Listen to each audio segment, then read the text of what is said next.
everyone, it is Mike here from AutoGuide, and today let's talk SUVs. Now this has been the most popular segment of vehicle for decades now, and it doesn't really show any signs of letting up. So in 2025, what are the best SUVs to buy? Well, that list could be pretty big because there are so many good choices out there. But what I'm going to do is give you 12 really good choices in 12 different segments. So in no particular order, here are 12 SUVs to buy in 2025.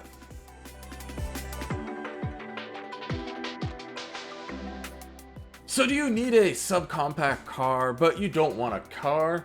Well, Chevrolet has the answer for you, and that is the Chevrolet Trax. Essentially, it is a subcompact hatchback that's been lifted up, and yes, it's only front-wheel drive and it's not overly SUV in terms of capability, but it is an appearance, and that seems to be the most important thing today. And best of all, it starts at under $22,000 US, including destination charges.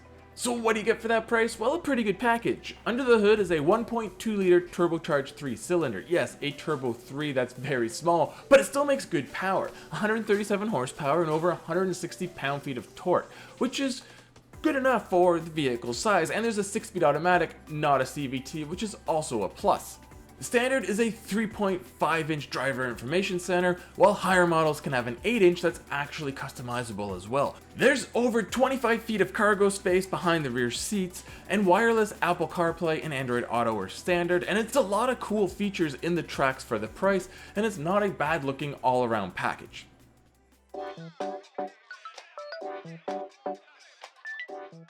Perhaps you want something a little bit bigger and all-wheel drive. May I suggest the Volkswagen Taos? Now it is available in front or all-wheel drive, but the big news is for 2025 it has been updated and the dual clutch transmission with the all-wheel drive system is dead. It has been replaced by an 8-speed automatic, and it makes the overall driving experience so much better.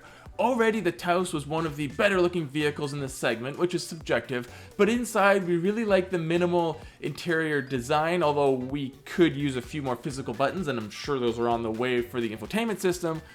But for its size, the Taos offers a really livable rear seat for larger passengers, and it still has good cargo carrying capacity.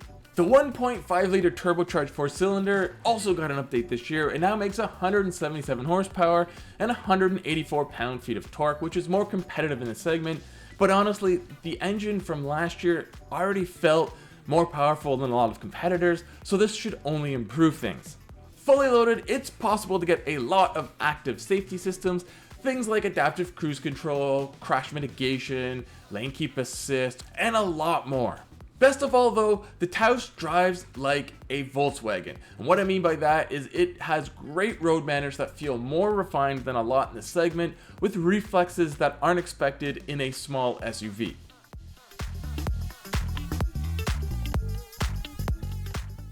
Next up, we have the segment that used to be called compact SUVs, but they keep growing in size, so they're now somewhere between compact and midsize.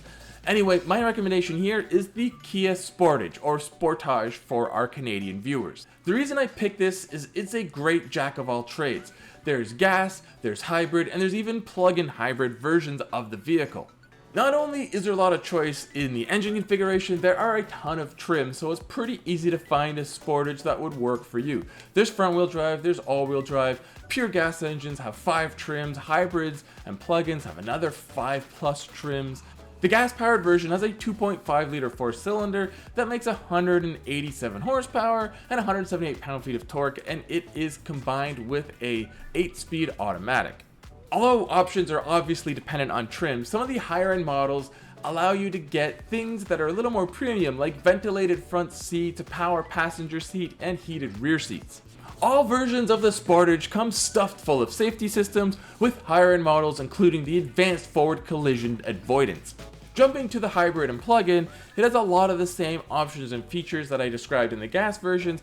Both vehicles come with a 1.6 liter turbocharged 4-cylinder, but of course with battery assist power. And in the hybrid, it makes 227 horsepower, and in the plug-in, it makes over 260 horsepower, and both have 258 pound-feet of torque. On all-electric power, the plug-in can go about 34 miles or 55 kilometers on a single charge. The Sportage is one of those vehicles that doesn't overly excel at anything, but it does everything really well and would be a great vehicle for a small family.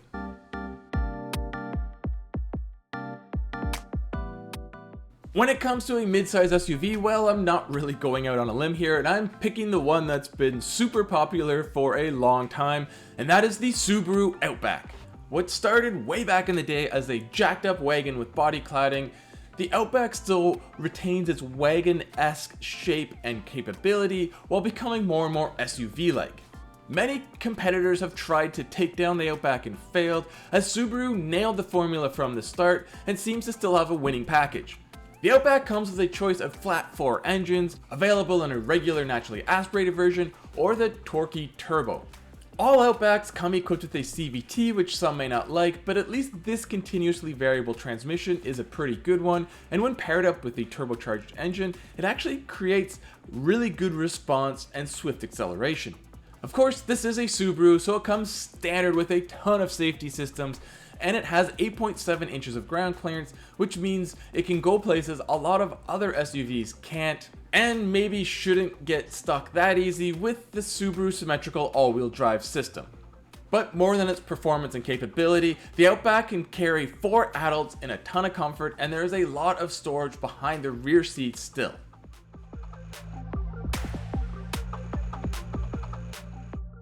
For the super popular 3-row SUV category, we've split it into 2 segments. First, we'll go with one of the smaller 3 rows, and that is the Hyundai Santa Fe. Redesigned for 2025, by now you've probably seen them on the road, and they are very boxy compared to previous generations. In fact, it's got a little bit of a Land Rover design feel to it. This new style leads to a lot of room inside. In fact, the 3rd row in the Santa Fe is more accommodating and more spacious than a lot of 3rd rows in larger SUVs. Of course, when the 3rd row is up, because it is a slightly smaller vehicle, there isn't much cargo behind the 3rd row, but if those seats are folded, you have a nice big square cargo hold that can carry a lot of gear. Hyundai is offering a lot of choice with the new Santa Fe as well, as there's gas-powered turbo versions or there are hybrid versions. There's also the soft rotor XRT model that's designed to be more rugged and really capitalize on the boxy shape and perhaps steal some sales from Subaru. Being a Hyundai, there are so many features available, like ventilated seats and power seats and heated seats, all the safety systems, sunshades, and there's even a cool handle built into the pillar on specific models that allow you to grab it to step on the rear tire and put stuff on the roof rack. And if you want to play a fun game with the Santa Fe, try to count how many H's are built into the vehicle. Headlights, taillights, seat covers, design elements, there are so many. I'm not even going to try to figure out the total number.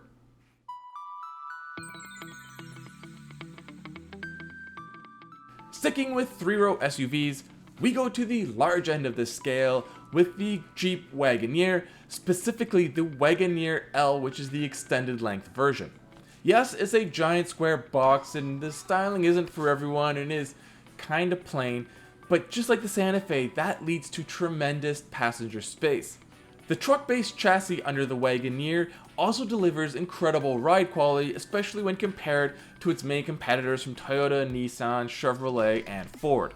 Powering all Wagoneers now is a 3-liter inline-6 that's turbocharged and makes 420 horsepower in regular versions, and if you step up to the Grand Wagoneers, it gets up to over 500 horsepower. The vehicle starts at about $65,000 including destination charges, and can easily get into the 6-figure range, but at that point you're getting some crazy options like rear entertainment system, lounge chairs, ventilated seats everywhere, heated seats, huge wheels, adjustable air suspension, retractable running boards, all the good little toys that you want on your big, huge people hauler.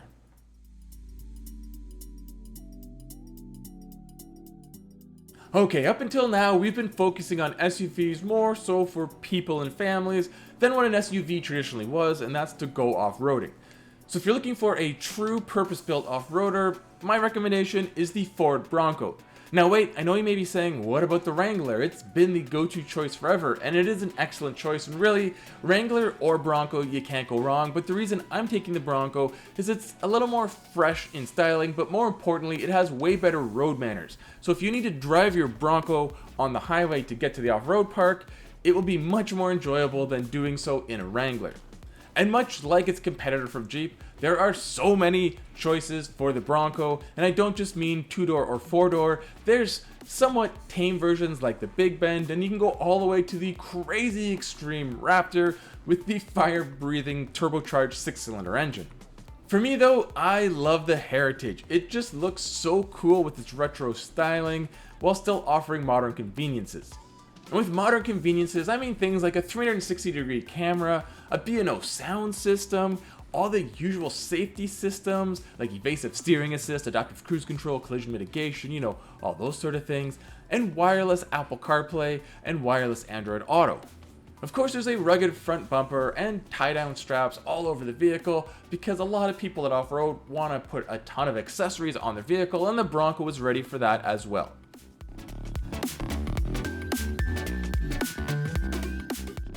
So maybe you don't need something the size or price of the Bronco, or are willing to live with as many trade-offs for such a capable off-roader. Well, there is another choice for you, and that is the Subaru Crosstrek Wilderness. Smaller in size, this vehicle still offers over 9 inches of ground clearance, and of course it has Subaru's all-wheel drive system, which is very capable, along with the 2-stage X mode. It comes standard with all-terrain tires and some underbody guards to help protect it in case you get a little bit beyond its off-road capability. Inside, it still has a lot of conveniences of a modern SUV, like an available power driver seat, heated front seats, a giant 11.6-inch touchscreen, and all of the usual safety systems included in Subaru's eyesight. Probably the best though for those that do like to adventure is the interior seat material that is capable of being wiped down for the inevitable mud, snow, dirt, salt, whatever will get on it.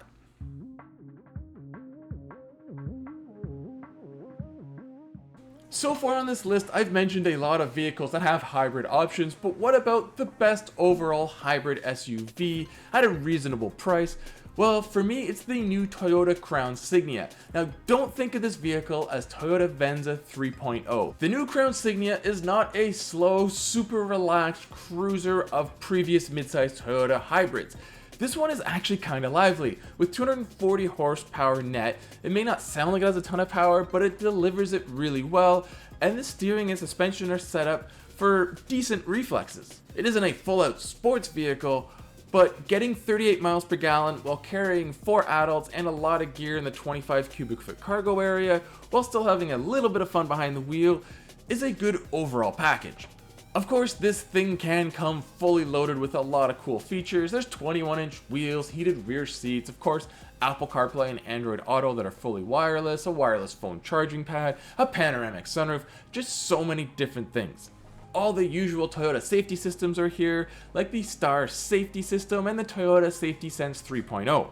Inside, the vehicle does look quite stylish and modern, with a 12.3-inch infotainment system sitting dead center on the dash.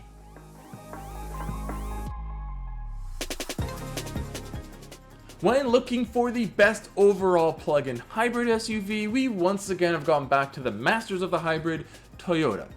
Formerly called the RAV4 Prime, the 2025 RAV4 plug-in is essentially the same vehicle, which is good news because it was already so good. The electric motors and gasoline engine combine to make over 300 horsepower, which is a lot for a vehicle this size. In fact, this is one of the fastest vehicles in its segment. Just as impressive is the fact it can go up to 42 miles on a single charge. That means a lot of people could commute to and from work without ever having to have the gasoline engine turn on. Of course, being a RAV4, the interior may not be the most stylish, but it is very functional and fits 4 adults in complete comfort, and there's space for gear in the back because although this is a plug-in hybrid, the RAV4 doesn't really lose much capability inside or outside. Speaking of the outside, I've always liked the looks of the latest RAV4 with its boxier, chunkier, more SUV overall look.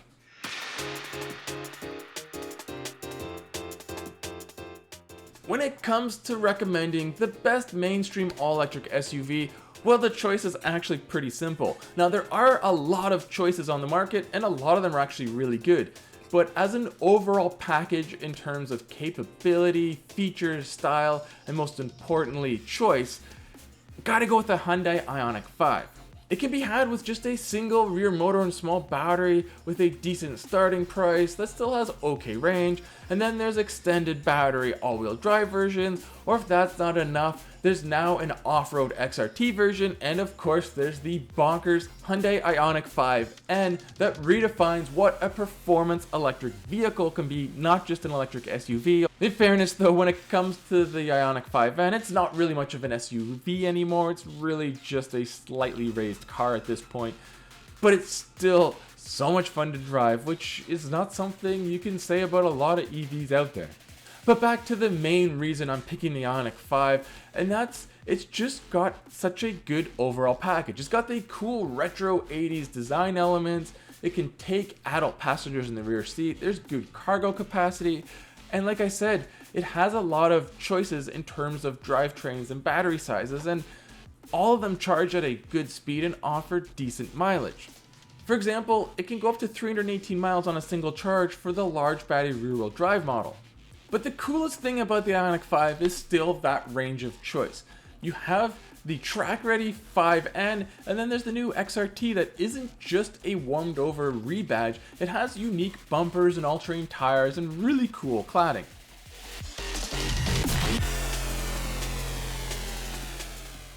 Okay, so for the final vehicle on this list, I have saved the craziest choice to last. Maybe you want a all-out performance SUV, something that can drag race with the best of them. Well, there's really just one choice in the somewhat mainstream market, and that is the Dodge Durango Hellcat. I mean, who doesn't want 710 horsepower from a supercharged 6.2 liter V8 powering all four wheels in a smoky cloud of rubber? Yeah, it costs over $100,000 with destination charges, and its fuel economy is, well, quite laughable. But nothing's gonna touch it in terms of straight line performance, and it can take up to 6 people, which is a bonus as well. And the Durango does have big meaty tires and brakes, so it can handle and stop pretty darn well for what it really is, and that's a large SUV. Now, Dodge has discontinued this version of the Durango quite a few times, only for it to return, and maybe this will be the last year, but we'll have to wait and see.